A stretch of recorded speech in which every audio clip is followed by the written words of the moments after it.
Om Namo Bhagavate Vasudevaya.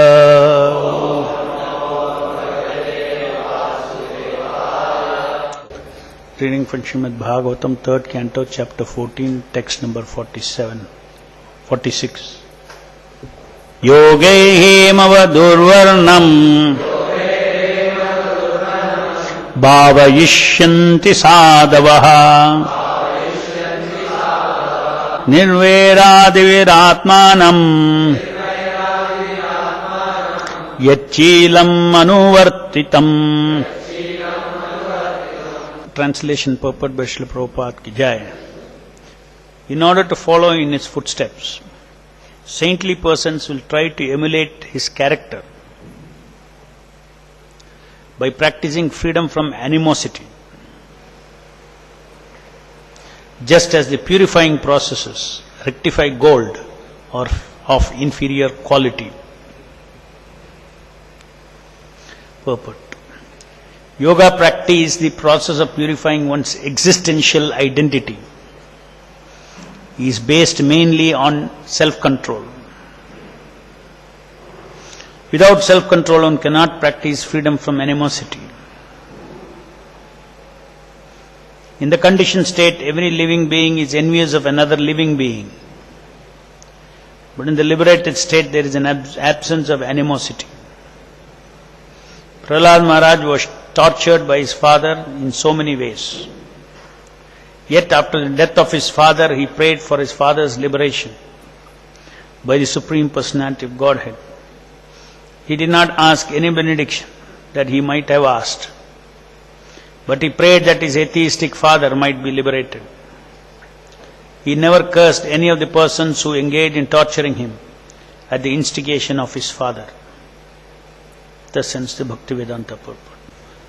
So Kashyapa Muni is continuing to preach to his wife Diti.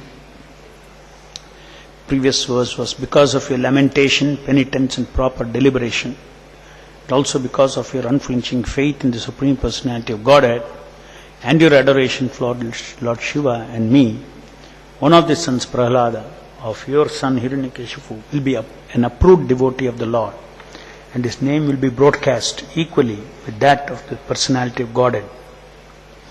Then, in order to follow in its footsteps, saintly persons will try to emulate his character by practicing freedom from animosity, just as the purifying processes rectify gold of inferior quality.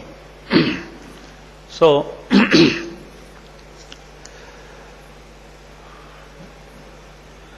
even though there was cause for lamentation for Diti of destined to give birth to two demons,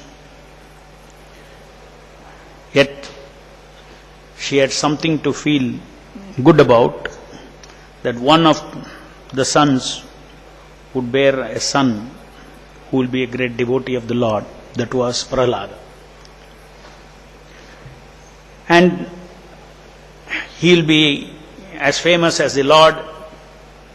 As the fame of the Lord spreads, his name also will spread. His fame also will spread. His fame of his devotion will also spread. And further it is said that here that great saintly person would want to follow in its footsteps. Prahlad Maharaj is a Mahajana. So, great saintly person would want to follow his footsteps. In what aspect?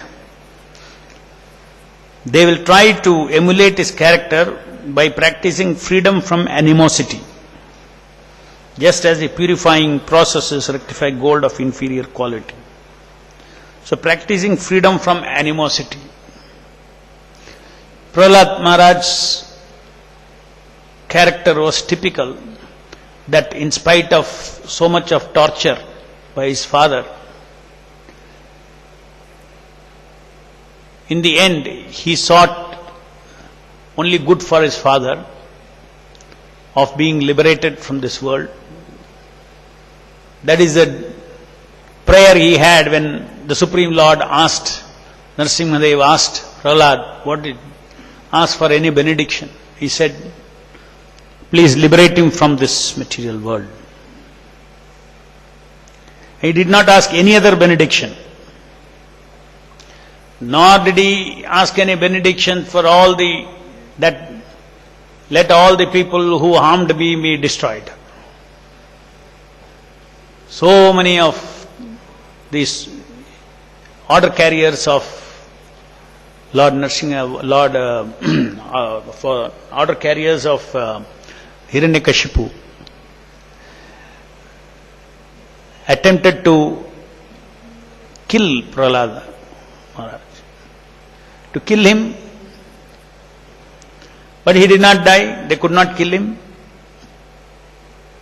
but he was tortured. He had to undergo all those tortures. Yet Prahlad Maharaj did not have any animosity in his heart.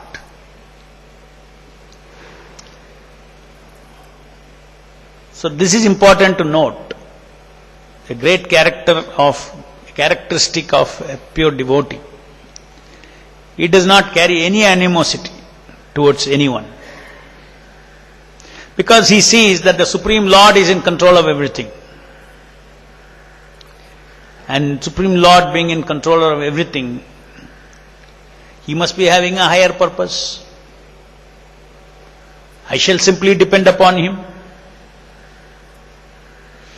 And he never cursed anybody. The same way a true Brahmana, Vaishnava, they don't curse anybody. Because they see the hand of the Lord in everything that happens to them. Why should I curse? The Lord has some plan. And it is a fact. The Supreme Lord can convert every negative circumstances in a devotee's life into a positive thing. And he does that. All setbacks that come in a devotee's life will eventually come to only add up something to his devotion, add up something to his service to the Lord. So therefore the devotees never take reverses as actually caused by some other human being. He caused me this man caused me that. No, they are all only instruments. Each person, no doubt, if all the people who tortured Prahlad Maharaj would get a reaction, no doubt. But as far as Prahlad Maharaj was concerned, he was not desiring reaction. He was, on the other hand, he is asking to forgive his father. So he naturally forgive his father means all the order carriers also will have to be forgiven. So this is the great quality that even saintly persons want to emulate, the quality of not having animosity towards anybody. So, here Prabhupada in the purport says, yoga practice, the process of purifying one's existential identity, is based mainly on self-control. See, existential identity means it is the soul. The soul. Purifying one's soul is mainly based on self-control. And Prabhupada also explains in this material world, by default, in the conditioned state, every living entity is envious of another living being. But in the liberated state, there is an absence of animosity. So by default in this material world, we are all born. Everyone takes birth in this material body.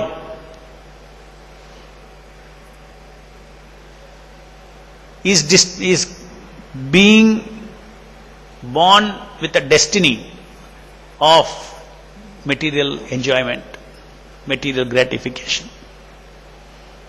Later on he may become a devotee, that is a different matter. But his body, his mind, his intelligence is all false ego, they are all having their own forces of previous karma. Guna, kala and karma will push the self. So self-control. Prabhupada says there is no question of any kind of yoga practice without self-control.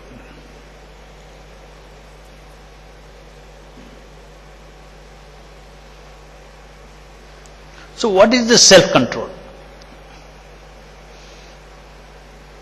The self has various aspects. In general, there is default thinking, feeling and willing at every moment. Self-control means controlling one's thinking, feeling and willing. Controlling to what? To some standard. There is some standard for everything. Otherwise, where is you controlling towards what? Is already in one default mode. Controlling, self-control automatically means you need a standard. Without a standard, self-control has no meaning. So first thing that one has to have is knowledge for self-control. What is the standard of self-control? What should be the standard of, let's say, mind, controlling the mind, urges of the mind? What should be the standard for controlling the urges of the senses? What should be the standard for, controlling the urges of speculation, intellect? What should be the standard for regulating the false ego or sense of independence, freedom, power? What should be the standard? So towards that standard we control. Who controls? The existential identity is the soul. The soul is covered with false ego, with mind, with intelligence, with mind, with senses. Different sub-selves are there, which is covering the temporary selves. They are all temporary selves. They are covering the real self.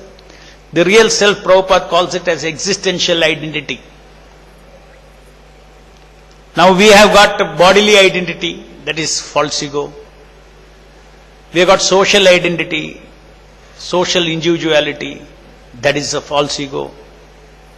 They are not existential identity. They are all false identities. So there Prabhupada says purifying one's existential identity. Existential identity means the soul, the Sat, the true self. So the true self is the one who generates actually the source of thinking, feeling and willing. The true self is a sentient being, whereas all the others are yantra, they are not sentient. So right now, in the conditioned state, the thinking, feeling and willing of the existential identity of the soul is completely governed by the three modes of material nature's dictation. They dictate. It may be whatever it's, the direction it may dictate. But right now it is dictating. Because that is the purpose for which we are born. For sense gratification. To satisfy all these different selves. At least that is the purpose of the yantra, material body. And as a human being, when we are born, the soul has to utilize his free will to actually control all these selves, urges, control the urges of these selves.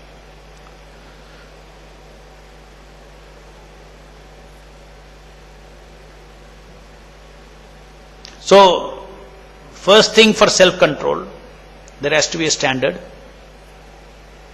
that you cannot decide. There should be a standard independent of you. You want to control, according to Guru, Sadhu and Shastra, you want to control the urges of your mind. You will allow this, you won't allow this. Urges of the senses, you will allow this, you will not allow this. Because you have knowledge about the standard.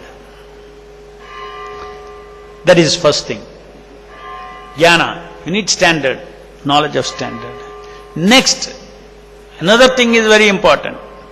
You need strength for your free will to actually to take a decision. This is not favorable, this is unfavorable, so I shall do it or not do it. That decision you have to take. For that you need strength. So self-control you need strength to control. Another thing also very important. What will you control? If you don't even monitor the urges, then you cannot control at all. So this self-control has few ingredients like this. There has to be a standard towards what you should control. Then second, you should have the skill to monitor. You should monitor the urges. Otherwise for you everything is, for a person, everything is one bundle of body, that's all. But what is it? See, there is soul, there are so many subcells.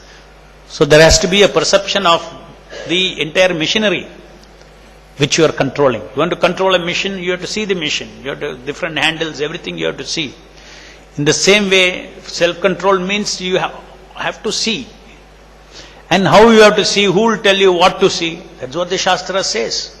Look at the yantra, the way the scriptures are describing, the way Krishna is telling what is this yantra, what is the soul. The Kshetrajna is trapped in this body. There are different kinds of, sub-cells. There is ahankara, there is an intellectual body, there is a mental body, there is a physical body. Just like physical body has pains and pleasures, the mental body has pains and pleasures, intellectual body has pains and pleasures, ego body has pains and pleasures.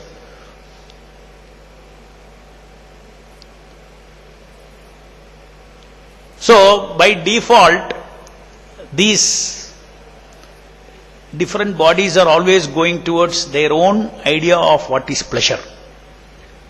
Bodily senses want to go in its own direction of what is pleasure. The senses want to drag the entire self towards sense gratification. Different senses are there. Eyes, nose, touch, all different, 5 indriyas are there. It wants to take towards what is pleasurable. You cannot blame it. It is on its own. What does it want? Eyes wants to see beautiful things. It will go. Now whether the self-control, where does self-control come? Okay, what is the standard for my eyes? What it should see, what it should not see, what it should desire to see, what it should not desire to see. Yes. Then the self-control means that self will control. No, you are only one fellow. I got a mind, I got an intelligence, I got an ego, I got everything, and I have to satisfy my Guru, my Krishna. I have to satisfy. This management. Self-control means you have to manage. So I have to do according to what Guru and Sadhu and Shastra says. As far as my tongue is concerned, same thing. Eyes is concerned, same thing. So self-control of each of the senses. Then self-control of the mind. Mind is also wanting, what is the required, what is the pleasures and pain of the mind? The pleasures of the mind are what? Love, affection, kindness, care. All these kind of things are pleasures.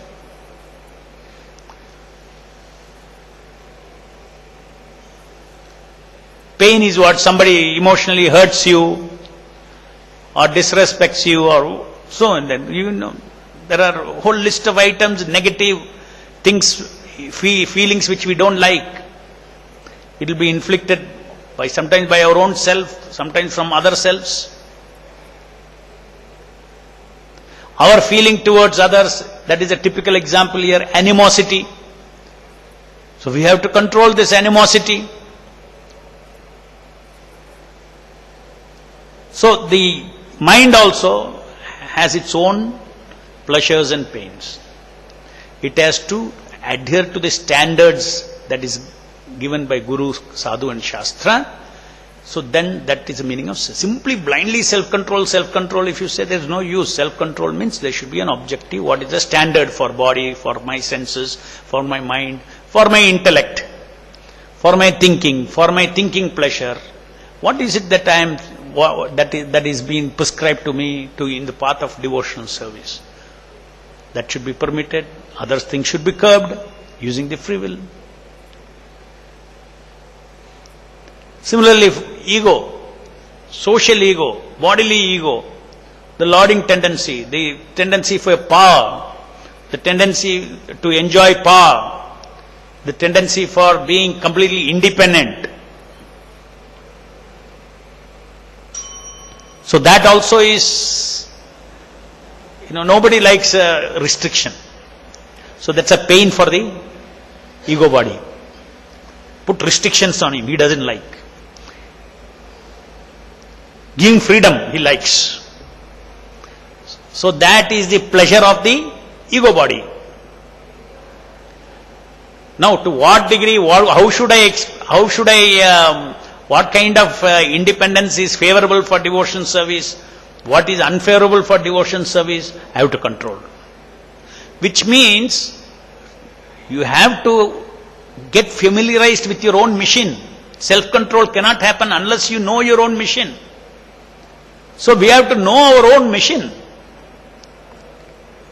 That automatically happens by hearing this transcendental knowledge. This is revealed. It's not a big rocket science. One time if you understand, then it is enough. What is this body about? What is this? I am trapped in this body. What are the different coverings that I have? And how this yantra functions? So then you understand what is self-control. So here are the Vegas of the mind, body, intellect and all these things. These are the Vegas. Self-control means here is a standard. I should exercise my free will with the spiritual strength to align all these things in line with Guru, Sadhu and Shastra. It's a constant job for a yogi. Therefore Prabhupada says that yoga practice, process of purifying one's existential identity is based mainly on self-control. Of course, the highest and the easiest principle of self-control is what? Continuous engagement in devotional service. Ishikena Ishikesha Sevanam Bhakti Ruchyate. All self-control is included in it. Because you have no time for anything else. Everything is for the pleasure of the Lord. His self-control is required when? Because the urges of the body are for what? For its own pleasure. So when your focus is only pleasure of Krishna, then everything is, self-control is automatically achieved. But at the same time, devotional service is always executed in knowledge, not in tamoguna, not in bodily concept. One understands I am an eternal servant of Krishna, all these mantra, I have to engage in service of the Lord. So it's a continuous process of enlightenment, observing your own Vegas, then knowing very well the standard of gratification, and then use our spiritual strength to control it. Self-control is not possible for anybody who is not engaged in devotion service. Very difficult. Yogis, impersonalists, they do all this. But they observe, they have a standard, but their spiritual strength is limited to their own strength, self. Because there is no super self for them. There is no supreme Lord for them. Whereas the devotees are constantly sheltered by the Supreme Lord. The Lord is constantly supporting with jnana, with internal strength, spiritual strength for a devotee who is desiring to keep his yantra in self-control. That desire should be there for self-control. Then only the yoga practice will go. Cannot let go of simply, all default thinking, feeling and willing. Then negative feelings will come, animosity will come, jealousiness will come, greediness will come. It will all be nurtured more and more. How can bhakti develop with all these things? So it's a very definite process, bhakti. It is a science. You cannot have fire and water together. You pour water on the fire, fire will go away. So in Krishna consciousness, we are trying to develop this fire of our original existential identity, pure existential identity of Satchidananda as a servant of the Supreme Lord. So we clearly understand we have an existential pure identity, then we have a bodily identity, we have a social identity. If you have to live in this world, it means bodily identity is there. Social identity is there. Multiple social identities are there. That means you have to control all those multiple social identities urges. Generally we understand control means, control. Stop it, control. Something is coming, control it. But in Krishna consciousness, control means actually to dovetail it. It is going in one direction, make it go in another direction. Not stopping. You cannot stop. Everything has to be, our intellectual force have to be diverted, dovetailed. Our mental force of love, affection, kindness, care has to be dovetailed all towards the Lord and the Vaishnavas. We have to, bodily senses, also everything, every sense has its own use. We have to engage, use the eyes to see the beauty of the deities, desist from trying to see all illusory beauties. These kind of things. There are so much opportunity, so much specific direction is there, how to divert. So self-control means actually diverting everything from illusion to Krishna. That is our understanding, devotees' understanding of self-control.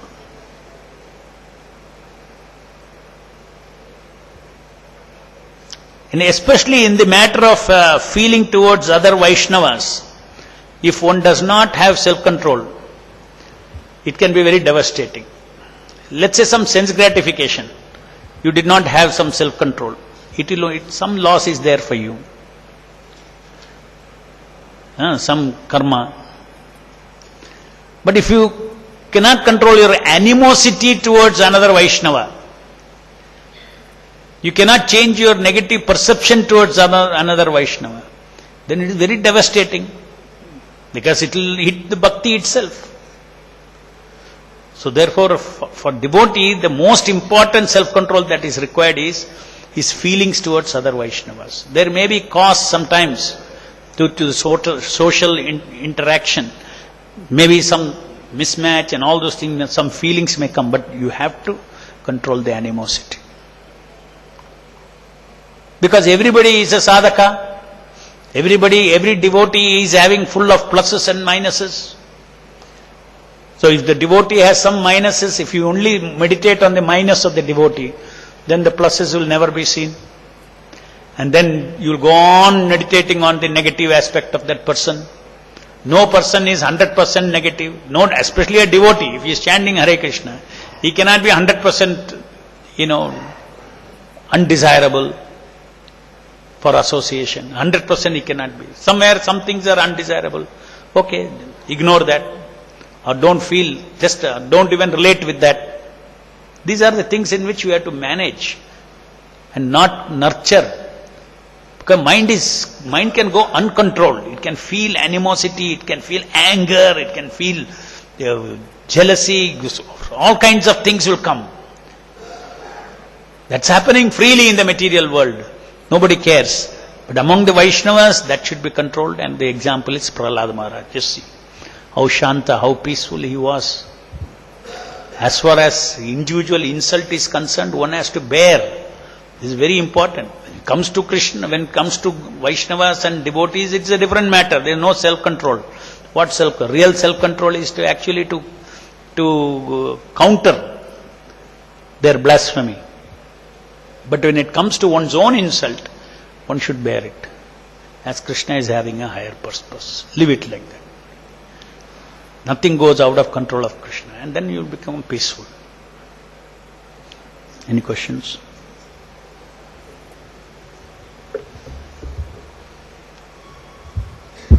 Hare Krishna, Prabhu. Suppose a person offends Vaishnava out of ignorance. They don't know that a Vaishnava and about concept of Vaishnava Aparadha. And the Vaishnava recognizes this, that out of ignorance they are doing, and he forgives. Still does the person get reaction for the offense? No, if he forgives, then he will not. Lord is merciful. He forgives. If he doesn't forgive, then he will lose all his punya. One of the easiest way to lose all the punya he's got in so many lives is to offend a Vaishnava. He'll become empty of his punya.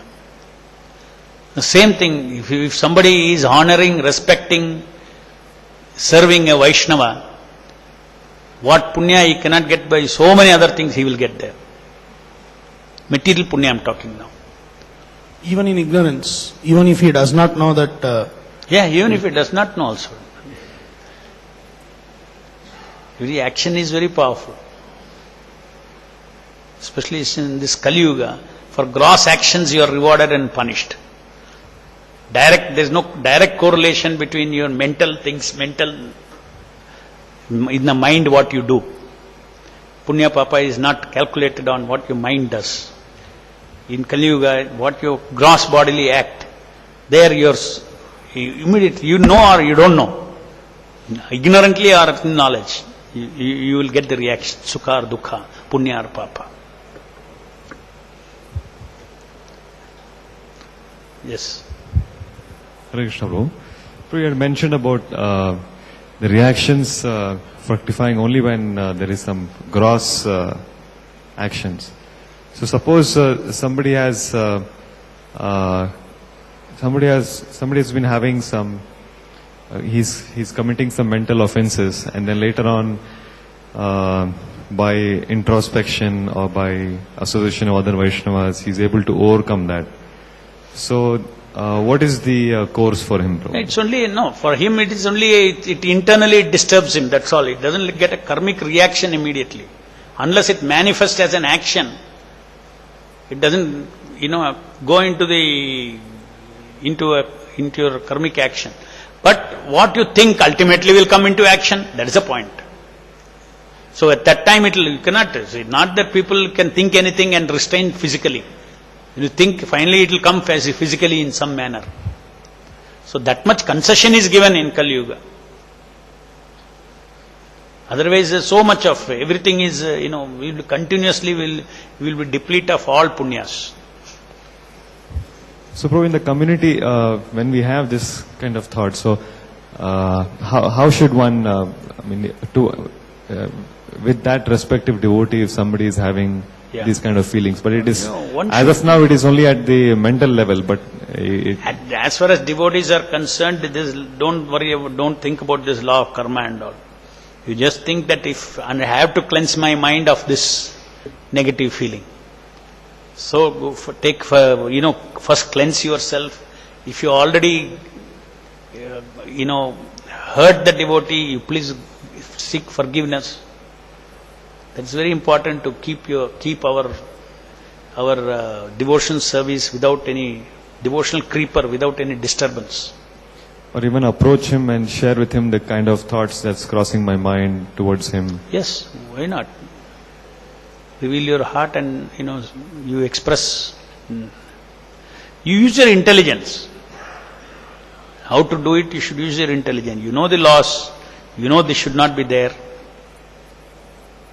If you are able to cleanse your heart of it, no need to go and tell him also. Because you have not actually done anything to him. Okay. But suppose that has manifest in some action of animosity, then you have to seek forgiveness. The best is, as soon as it comes, if you have self-control, as soon as it comes, to control it. As I said, you cannot control unless you have got a standard. A standard means it's a value. Unless you value that standard, you won't direct your senses towards that standard. So first you should create a standard, which is in Guru, Sadhu and Shastra. A standard for the bodily senses, a standard for the mental, for the mind, for the intellect. Then according to those standards, that standards will be useless for you if you don't have value for it. You may read so many things, 4 regulative principles, you may know about it. What is it? Knowing the standard is not enough. You should value that standard. That value, that standard comes only by spiritual intelligence. By hearing from Guru, you develop the value for that. Simply knowing without value, you will not, your self-control will not have enough strength to control towards that standard. To bring your mind, bring your body, bring your intellect to that standard. For that, what is the inspiration? Because you value this so much, the standard. Standard of self-control, no sense gratification, devotion service, you value devotional service. How does this value develop?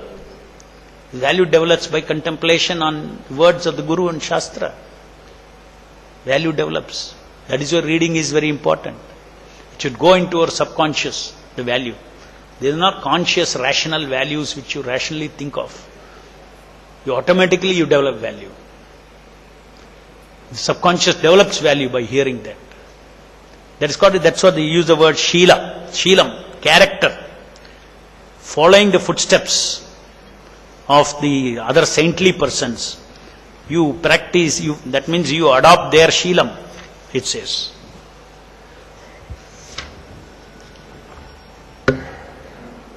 Srimad Bhagavatam ki jai, Jagat Guru Srila Prabhupada ki jai.